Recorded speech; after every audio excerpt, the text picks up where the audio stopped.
So we're going to move beyond y equals mx plus b and look at lines in terms of vectors. It's really the same. These are still straight lines. We still deal with slope, but now we're going to think about that in terms of direction. And before, we always wanted the y-intercept, but really any point will do. So now we're looking for the direction of a line and any point on the line. And that's enough information to define a unique line and find all the points or find the equation or graph it. So first thing we're going to look at is how is the direction connected to slope. So find a direction for a line through 3, 4 and negative 7, 2. So if we want to think back to what we would have done in earlier grades, negative 7, 2 would be about there, and 3, 4 would be about there, and there would be a line through them.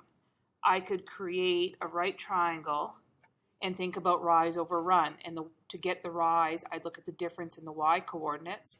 And to get the run, I'd look at the difference in the x coordinates. And I could get my rise or my run.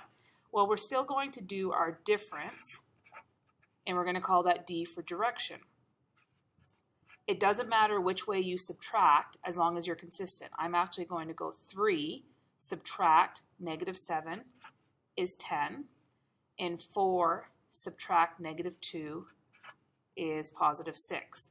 If you would have did the subtraction the other way, you would have got negative 10 and negative 6. But either of them work because that's why it says find a direction vector, not the direction vector, because there's a whole bunch of ways to do this direction. And just like with slope, I can create a whole bunch of different sized triangles that represent the same slope. So 10, 6 is a possible direction. Negative 10, negative 6 is a possible direction. 5, 3 is a possible direction. And you'll notice in the back of the book when you check your answers, they often take the direction and reduce it into lowest terms. So any multiple of positive 10, positive 6 represents a possible direction vector. Here's where we have to be careful though. A line with slope negative 5 over 3. Because we have to remember that top is rise, bottom is run. So if I want to run 3 and then go down 5, or go back 3 and go up 5, I'd get the same slope. But what you have to remember is that the y is the top number. So if I was looking for a direction vector with that, 3, negative 5 would work. Or it could be negative 3, 5. As long as one of them is negative, back 3, up 5, or forward 3, down 5, you'll get the same direction. And a vertical line.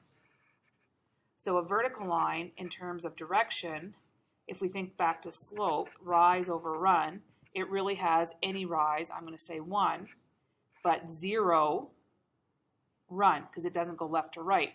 Now, for a slope, we would say this is undefined, but that's where direction comes in handy, because as a direction, it's not. It means do not go left and right, but go up or down any number. So I'm going to use 0, 1 because that's lowest terms. 0, negative 1 would work. 0 and 38 would work. As long as the x is 0, you will have a vertical line. So direction and slope are connected. Direction is just a different way of doing it. So a line has direction 3, 9 and passes through the point negative 1, 4. Give the parametric equations. So the parametric equations split up the x and the y. And it's xo plus ta and yo plus tb, where ab is the direction. So xo, yo, or my point, is going to be negative 1 and 4. Then I'm going to add in the direction. Now you could just work with 3, 9. So that'd be 3t plus 9t. And we generally move the t to the back. But again, I could work with 1, 3. Because I can reduce this direction. So another option would be negative 1 plus t and 4 plus 3t. When you're checking answers in the back of the book, you have to be careful that even if it looks like your answer is wrong, it may not be wrong, they may just have given it. I tend to work with lowest terms, so I'm going to work with these ones. So I'm going to reduce my direction into lowest terms, which is 1 and 3, and I'm going to take any point on the line. I only know 1. And then use my parameter, 1t and 3t. So that's A. B is give vector equation.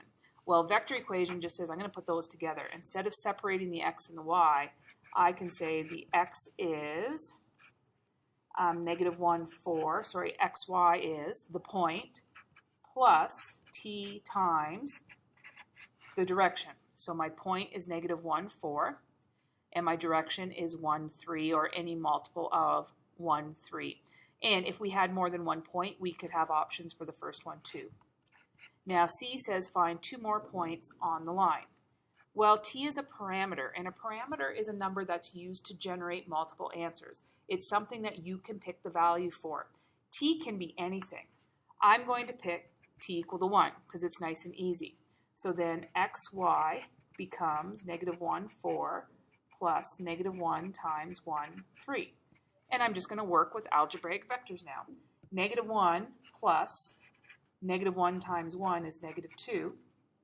4 plus negative 1, I don't know why I changed that. I guess I'm working with t equal to negative 1. I put negative 1 in there, so make sure that it matches. And then negative 4 plus negative 1 times 3 is going to be 1. So there's a point. I'm going to use t equal to 1 since I didn't really do that in the first point. So I'm going to have negative 1, 4 plus 1 times 1, 3, which when I do the math is going to give me 0, 7. And I can keep generating points by picking different t's. And t does not have to be a whole number. I could use decimals. T could be 1.5. T could be negative 2.7. T can be any real number, and that's why in the content it has TER. It means any real number can be subbed in for t. The only thing you have to be careful of is if you're working with the parametric equations, you have to keep t the same. It's easy to keep it the same down here because it only appears once. But if I pick t equal to 1, I have to put 1 and 1. And if I pick t equal to 2, I'd have to go 2 and 2. So keep t the same to generate 1 point, but you can get an infinite number of answers. Okay, 3. Find the vector equation for the line through those 2 points. So for the vector equation, I need 2 pieces of information. I need a point, which I have 2 of them, and I could use either one of them, and I need the direction. They didn't give me the direction, but I'm going to use a backwards subtract in order to find it. It doesn't matter which order you subtract in as long as you're consistent. So I'm going to go 1 minus negative 4 gives me 5. Negative 3 minus 5 gives me negative 8. So that, or you could use negative 5, 8, because those are multiples. I'm going to stick with the one I have. So my vector equation is going to be xy equals, you can pick either point. I'm going to pick the first one, but absolutely you could put 1, negative 3 in there, plus my parameter times my direction. So again, there's all sorts of possibilities for the right answer, so you have to be careful when you're checking your answers not to assume that you're wrong. So point, direction, doesn't matter which point, and as long as it's a multiple, it works for the direction. Okay, before we get into scalar equation, we have to know the idea of a normal. A normal is a vector that is perpendicular. So if this is my line, this would be the normal. So I can work with the direction or the slope to figure it out. So find a normal to this line. Well, this line has a slope of negative 2 over 1. Perpendicular to that would be positive 1 over 2 because it's the negative reciprocal. You flip it and change the sign. But I could also, and then this would translate into the vector 2, 1. Rise is y, run is x. Another way to do it is to, from my original slope, get a direction vector. So this direction vector would be 1, negative 2. Then to go to the normal, you switch the numbers, so 2, 1, and you change one of the signs. I could keep the 2 negative and make the 1 negative, but I'm going to choose to switch this sign so they're both positive. So either way you do it, you get the same normal. The normal is a vector that's perpendicular to the direction of the line that we're talking about. So flip the coordinates and change one of the signs. If they're both positive, I have to change one of them to a negative. If they're both negative, I have to change one of them only to a positive. And if one of them is negative, generally I change that one to a positive. But you absolutely could do negative 2, negative 1, because remember, these are multiples, so they are parallel. So here, this one's kind of hard to see, but my direction vector after my t is 1, -1. So then my normal is going to be switch the numbers. So I'm ignoring the negative for now, and it doesn't look like I switched them, and change one of the signs. So that 1 went there and it became positive. So my normal would be 1, 1. So a normal has line -2, 1. And the point in the line passes through 5, 3. Find the scalar equation. Well, here's how I'm going to do this. If that's my line, 5, 3 is somewhere on the line. If I have another point, x, y, and that could be any point on the line, the direction is going to be, if I backwards subtract, 5 minus whatever x is, 3 minus whatever y is. Because I don't have a second point on the line, I actually can't get numbers for that, but I can still do it. So there's my direction. I do know that my normal has a direction of -2, 1. And all I know is that the normal is perpendicular to the line. So that means the normal is perpendicular to my direction. Well, if you think back to last unit, I have two vectors. There's my normal vector, there's my direction vector.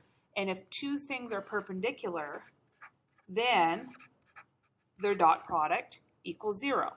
So my normal is -2, 1, and my direction is 5 subtract x and 3 minus y, and I know that has to be equal to 0. If you think back to how we did dot product, we just multiplied the x's, so I'm going to get -10 plus 2x. Then I multiplied the y's to get 3 minus y, 1 times 3, 1 times -y, and I add them together. With a little bit of rearranging, 2x minus y minus 7 equals 0. I have the equation of the line in standard or scalar form. Scalar is also known as Cartesian. So when you have the normal and a point, you create a direction vector using a backwards subtract with x, y. And when you do the dot product, you end up with something that looks like standard form of a line. And it really still is standard form. We're just giving it a new name, scalar form. Remember when we talked about dot product last unit, we called this a scalar multiplication because dot product gives you a number. Because dot product gives a standard form, we now call it the scalar form. Okay, find the distance from a point Q31 to the line 2x minus y plus 5 equals 0. So I'm going to start with a diagram. So I have my line, 2x minus y plus 5 equals 0. And I'm going to put the point Q31. Now, whenever it asks for the distance, it wants the shortest distance, and the shortest distance is perpendicular. So if it's perpendicular, this really represents the normal. I'm going to pick a point on the line, P, and I'm going to call it XO, YO. So it is some point on the line. It'd be really convenient if I knew where that point was and I could deal with it. Well, I have an equation. I'm going to pick x to be whatever I want. So I'm going to say, let x equal to 1. You can make it anything. X could be 0, x could be 5, x can be anything. So then I get 2 times 1 minus y plus 5 equals 0, which is going to give me y equal to 7. So now I actually have this point, which is 1 and 7. Because if x is 1 and I sub in, I get y equal to 7. I can look at this vector PQ. So the vector PQ from P to Q is, if I backwards subtract, 3 minus 1, which is 2, 1 minus 7, which is -6. And if I think about a shadow or a projection, this distance is the magnitude of the projection of PQ onto N. The projection would be this vector here, if I create a shadow. So the distance is the projection or the magnitude of the projection onto this normal. The reason I did this is that if you think back to our last unit, we had formulas for projections, and we also had a formula for the magnitude of the projection. And it was the magnitude of the projection of u onto v was the absolute value of u dot v over the magnitude of v. Okay, so u dot v over the magnitude of v. I'm just checking to make sure I have the formula right. But in this case, we're doing the projection of PQ onto N. So I've just changed my u and v, that N is my v and PQ is my u, because I'm projecting PQ on to N. So this is going to be PQ dot N, the absolute value of that, over the magnitude of N.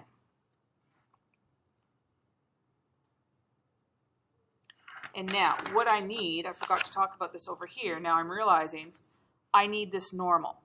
But if you read through the content, you realize then when standard form is in AX plus BY plus C equals 0, the normal is the vector AB. So over here, I know my normal is the vector 2, negative 1. I knew I was missing something. Sorry about that.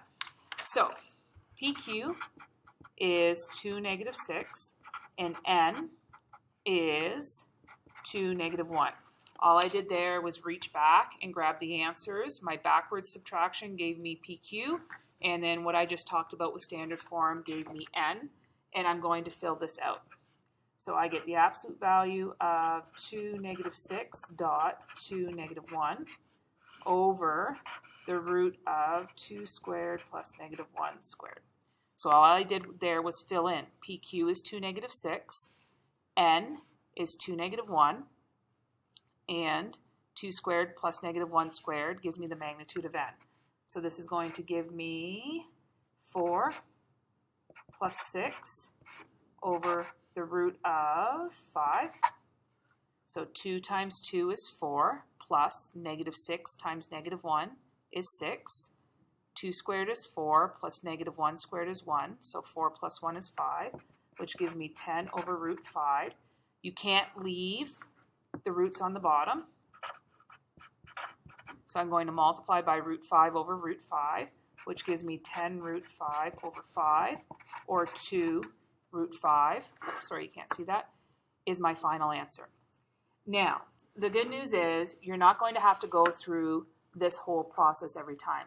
When you read through the content, you should have seen that I gave you a formula for distance. And what I'm going to do is just repeat the question we did now to develop the formula. And the formula that I gave you, it's the absolute value of AX plus BY plus C over the root of A squared plus B squared, where XY is the point that you're interested in finding the distance from, and then A, B, and C are your coefficients from standard form.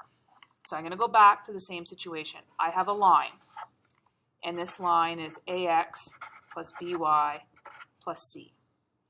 I have a point that I'm interested in, and I'm going to call that XY, and I am going to call it Q like we did in the last one.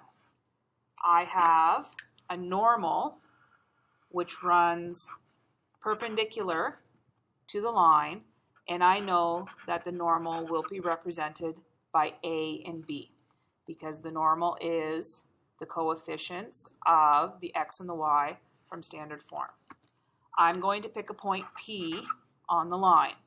I'm going to call it XO, YO. I don't want to call it XY because then it's going to look like the same as Q. In the last example, we were able to find the actual point. In this case, we can't. But there's my vector PQ, and there's my vector N. D, the distance I'm looking for, is still the magnitude of the projection of PQ onto N. Same thing I did. The problem here is before I was able to get a nice vector for PQ.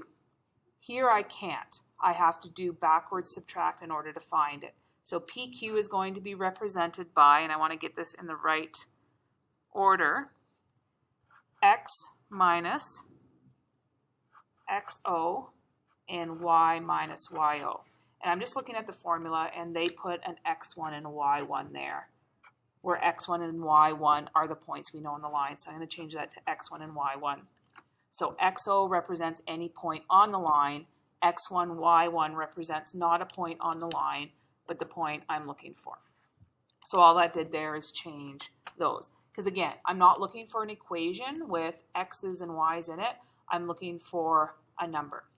So now this is going to become projection of PQ onto N, which is the absolute value of PQ dot N over the magnitude of N. Well, the magnitude of N is the root of A squared plus B squared. Because I just take the two coordinates, square them, add them, root them. PQ is X1 minus XO, Y1 minus YO, and N is AB. So now I am going to dot product those.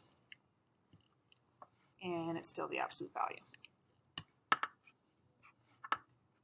So I have AX1 minus AXO plus BY1 minus BYO. All I did there was distribute. I did A times both of those, then I added B times both of those. And I still have the absolute value, and I'm still over A squared plus B squared. Remember, the whole point of this is that we are trying to develop this formula. So we have the bottom developed. And we also have, our formula has AX1 plus BY1. If I look down here, there's my AX1 and my BY1. So I'm going to put that first. So this equals, try to make sure I have room, the absolute value of AX1 plus BY1. I still have that negative AXO and that negative BYO. I'm going to talk about that in a second. So I'm actually pretty close to the formula. Now I'm going to look at this. I have a formula that relates the points on the line. AX plus BY plus C equals 0. And that works for any point on the line. Well, XOYO, if we go way back to our diagram, XOYO is absolutely on the line. That means if I sub XO in for X, I can sub YO in for Y, and this still works. If I rearrange this, this gives me C equal to negative AXO minus BYO. Exactly what I have there. So negative AXO minus BYO is the same as C. So this formula becomes the absolute value of AX1 plus BY1. There's my C plus C, because C equals negative AXO minus BYO. So instead of that, I'm going to put C all over the root of A squared plus B squared. So this is a distance formula. What this means is that if I go back to the question we did before we started developing the formula, and that was to find the distance from the point Q, 3, 1, to the line, 2x minus y plus 5 equals 0. That's example 6 that we did a little while ago. And remember, we got the answer to be 2 root 5. I don't have to go through the whole process anymore. Now I just use this formula. A is 2. X1 is 3. Plus B is negative 1. Y1 is 1. Plus C, which is 5.